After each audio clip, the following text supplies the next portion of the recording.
Last year I flew 120 flights. My average flight time was 6.5 hours. The best part of my job would be kind of getting out there, experiencing new places, finding new bars, restaurants, great hotels, and seeing the world. I mean, I think the one thing about with what I do is that you can't simply write about a hotel or a bar or a restaurant without having been in and seeing it. So, you know, it's all about the experience, it's about the service, it's about the taste, and it's about the smell.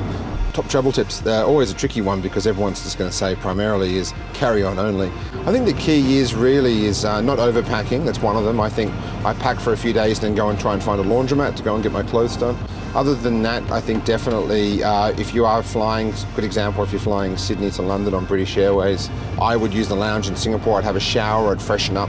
You've got to treat each flight like on long haul like it's a different sector, and you want to try and adjust a time zone on that. What I try and do is get on a plane, change my phone straight away to the time zone of the next city, and then try and then either sleep or stay awake as much as possible to try and stay on time zone.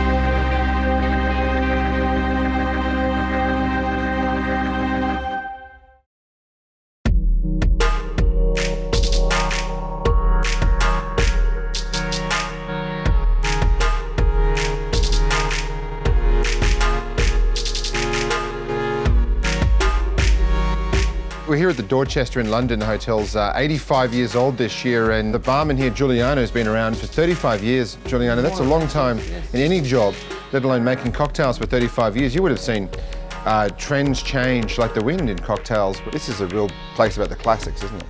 With this new bar, which opened about 10 years ago, we went really back as far as we could achieve.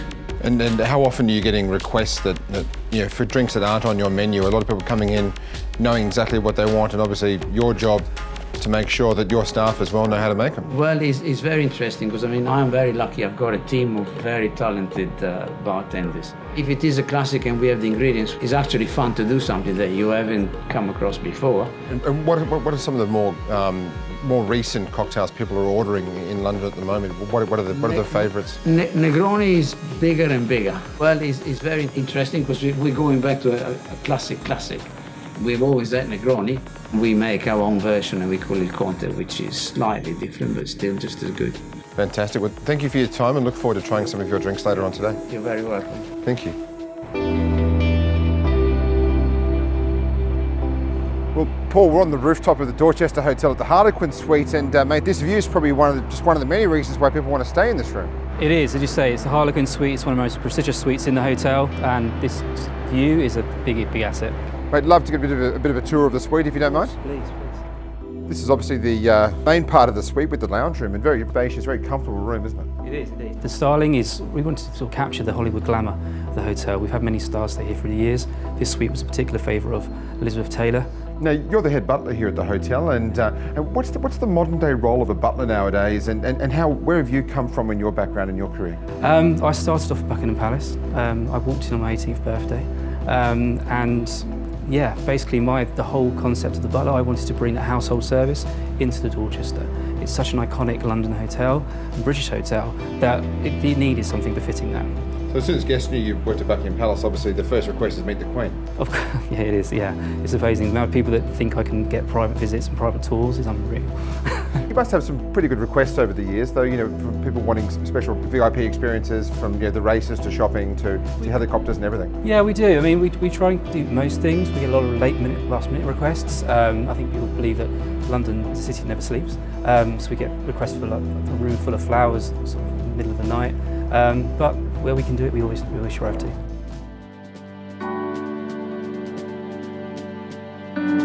We're here at the Elaine Ducasse restaurant, the Dorchester, in the private dining room. We're here with Chris, who's in charge of the whole wine program here at the restaurant. Chris, what's kind of trending at the moment for you here at what is a very fantastic restaurant? People are really looking for new and exciting things and not really just the classic appellation. And if you look at sort of Dorchester sort of group, you know, there's obviously renowned for wine programs as much as the food. How is that philosophy transfer into the hotel here, and how much pressure is there on you to maintain that sort of level? I think there's always pressure. For our restaurant here in London, we primarily focus on French wine, but we do like to entertain and surprise our guests with wine from around the world. And are there any particular wines at the moment that are really popular here in the restaurant itself? Yes, I think we focus very heavily on Burgundy, both white and red Burgundy, not only for its harmony with what's happening in the kitchen, but as a personal love as well, which you can see very clearly in the wine list. You've got some very nice wines in the cellar here. Have you got kind of a top 5 if anyone had no budget? I think that to put your nose into a glass of Grand Cru Burgundy is truly one of life's great pleasures. Yeah. Well, Chris, thank you so much for your time today. Thanks, mate. Okay, cheers.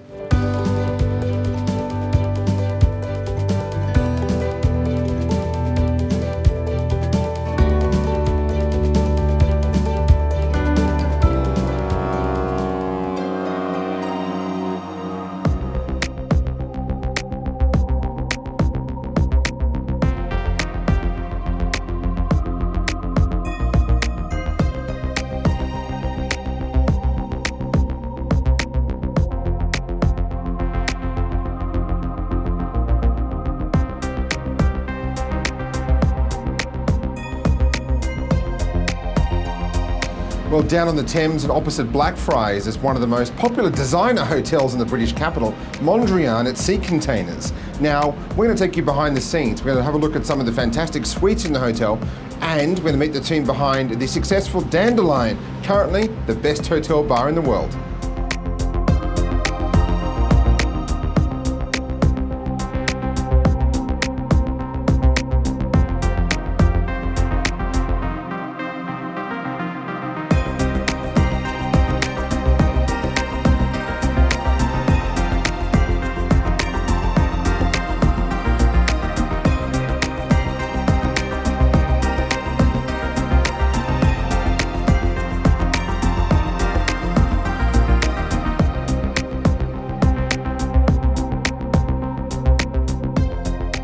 So we've been very fortunate here at Dandelion that since we've opened, we've managed to accrue some amazing awards. In the first year of opening, we were named Best New International Cocktail Bar at Tales of the Cocktail. We were named Best Place to Drink by The Observer in the UK. We were named World's Best Cocktail Menu. I was named International Bartender of the Year, and the team won Best Bar Team here at the Time Out Bar Awards. So it's kind of every part of the bar has kind of picked up an award: the menu, the space and the design, the team, and the cocktails themselves. So it's been a brilliant run. And the idea was to really be able to look beyond the seasons, but really focus on our ingredients. There's some unusual things on there, and taking the approach of really diving into the details of the ingredients. So we look to how the ingredients we use, the plants they're derived from, how they grow, how they defend themselves, how they reproduce, and then look at that kind of insight to be able to draw out different flavors and create ingredients that we're really proud of, and create drinks that are hopefully really exciting for people from there.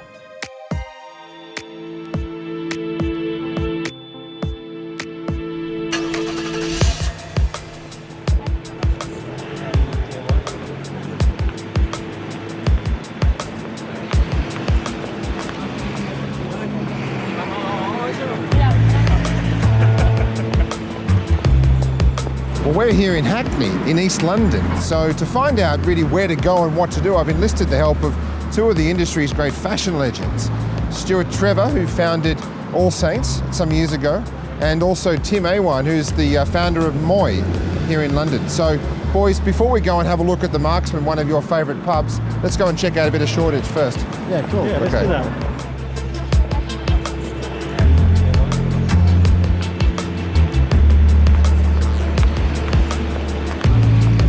And a lot of fashion brands, Tim, have been sort of home in this part of London, haven't they? Yeah, absolutely. A lot of brands have been founded here. Stuart's brand, All Saints. Worship Street. I would say that there's probably currently about 50 cool London brands that are based here in the East End.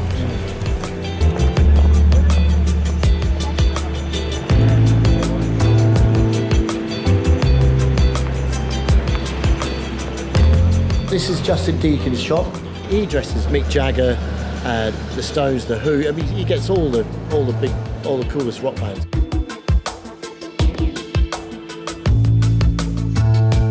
How long have you been here now? 5 years. Yeah, cool. Yeah, 5-year anniversary a couple of weeks ago. Yeah. And you've been in the shoe business for 25 years this year. Yeah, and you've had a lot of success. And then these are all made in Northampton? Some in Northampton, some in Italy. This is a beautiful shoe. Can you do that in like a 41 for a man? So that is a 41. Is it? Oh, here we go. Yeah. Is it? No, my foot's not as small as that. That is a 41. It's not true what they say about small feet. All right, mate. All right, brilliant. All Lovely to see you again. Take it easy. I'll pop home and see you anyway. Nice to see you. Thanks for nice to meet you. You're all right. Take care.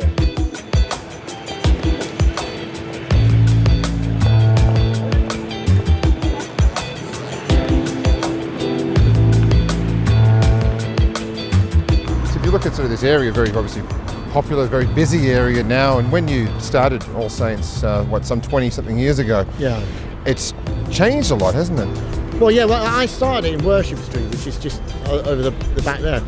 And a lot of people think that this store in Spitalfields is where it all started. I didn't start that there. This was the last store that I opened out of 15 before I sold it. And the reason I opened it here is because there was about 4,000 square foot, and I think the rent was 60 grand a year. I mean, it's now something like 600 grand a year.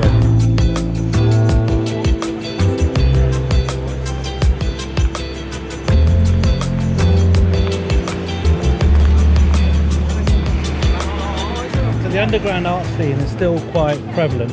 You know, in the beginning, they tried to stop, they came and painted over it and got, and then after a while, they realised that they look, I mean, if you look at that, it's incredible.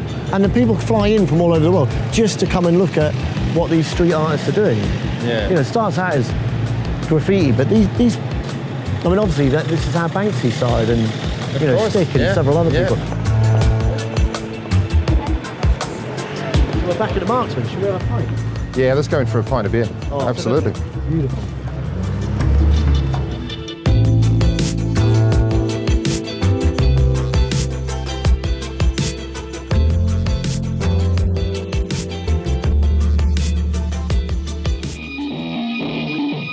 On the next episode of Wayfarer,